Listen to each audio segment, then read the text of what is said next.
Olha, eu aqui de novo, queridos. Eu quero compartilhar a palavra com vocês, que está lá em João.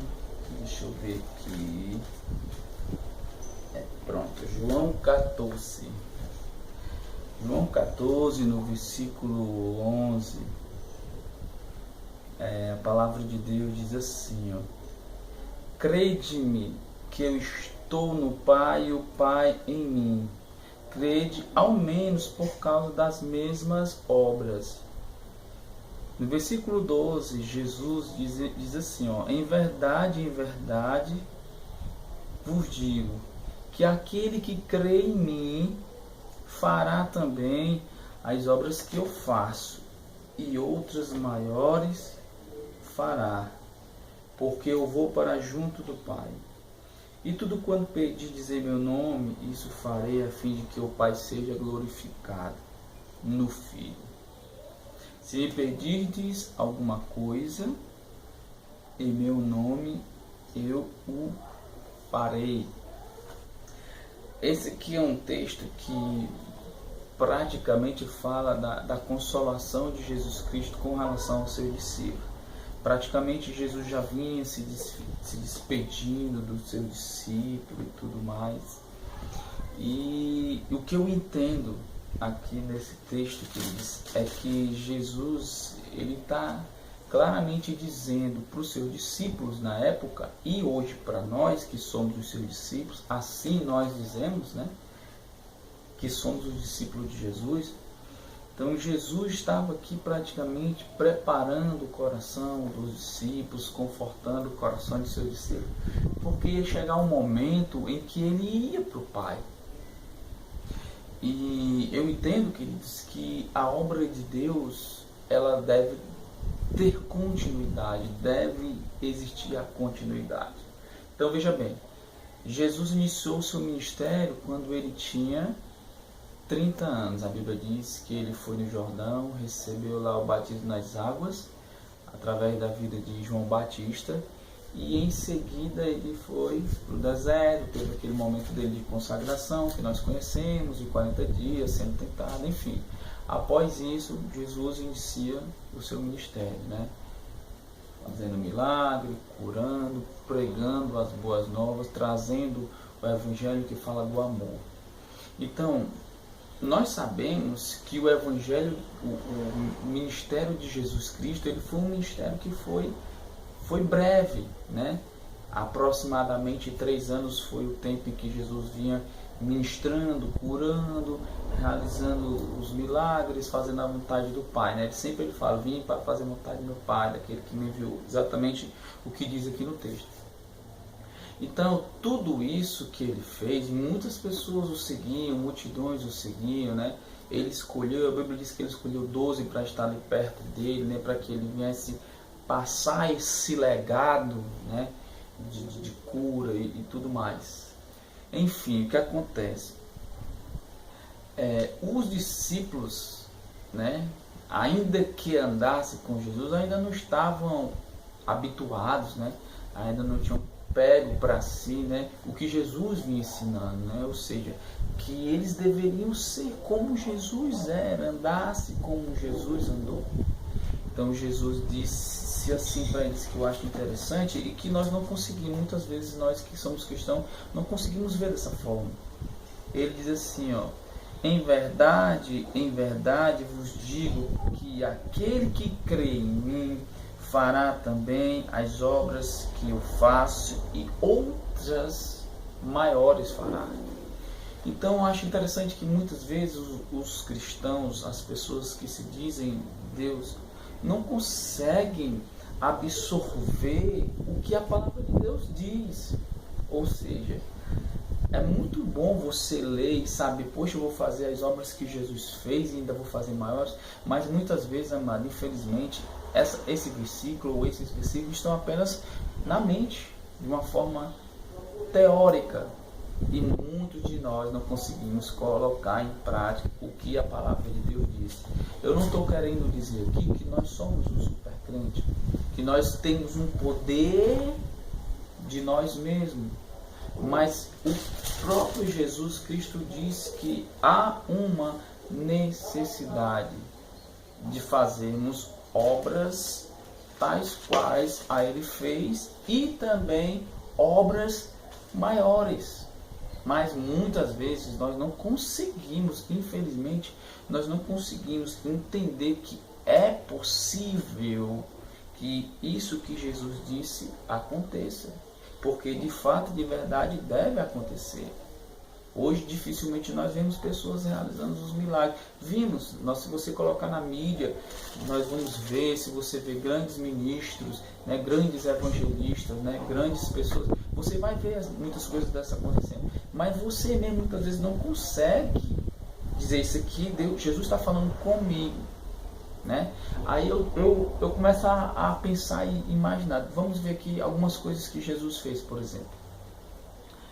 Jesus transformou a água em vinho, Jesus andou sobre as águas, Jesus multiplicou pães, Jesus ressuscitou Lázaro, né? Em algumas versões diz que ressuscitou a filha de Jairo, Jesus curou a mulher do fluxo de sangue, Jesus curou os 10 leprosos, Jesus curou aquele aleijado que foi posto por cima do telhado, né? Jesus acalmou a tempestade, enfim, várias coisas ou vários milagres, vários sinais, prodígios Jesus realizou. E o próprio Jesus diz assim, olha, obras como essas vocês farão, e maiores que essas. Sabe assim, que eu acho mais assim, tremendo e sobrenatural é ver Jesus ressuscitar Lázaro depois de 3 dias, já em fase de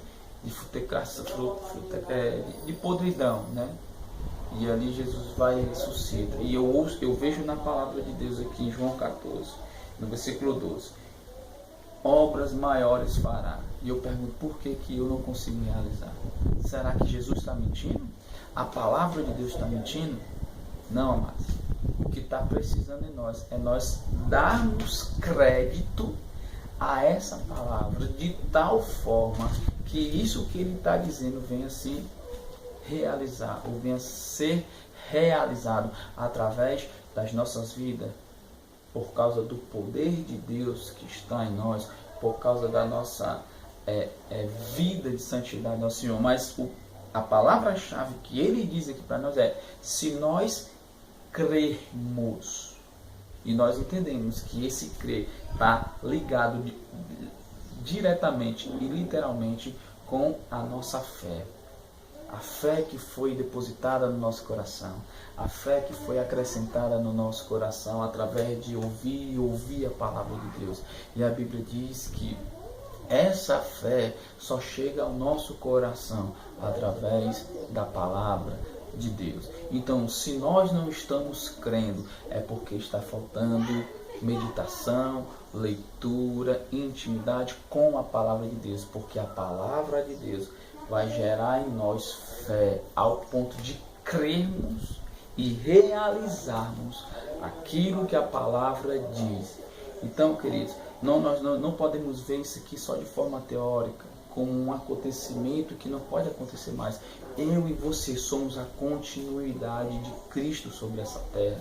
Jesus foi claro: ide pregar o evangelho a toda criatura, aquele que crê e for batizado será salvo, aquele que não crê será condenado, e estes sinais seguirão aos que crerem. Primeiro, em meu nome expulsarão o demônio, falarão em novas línguas, pisarão em serpentes e escorpiões, e não vai te fazer mal, beberão coisas... Enfim, tem lá uma série de ordenanças de Jesus.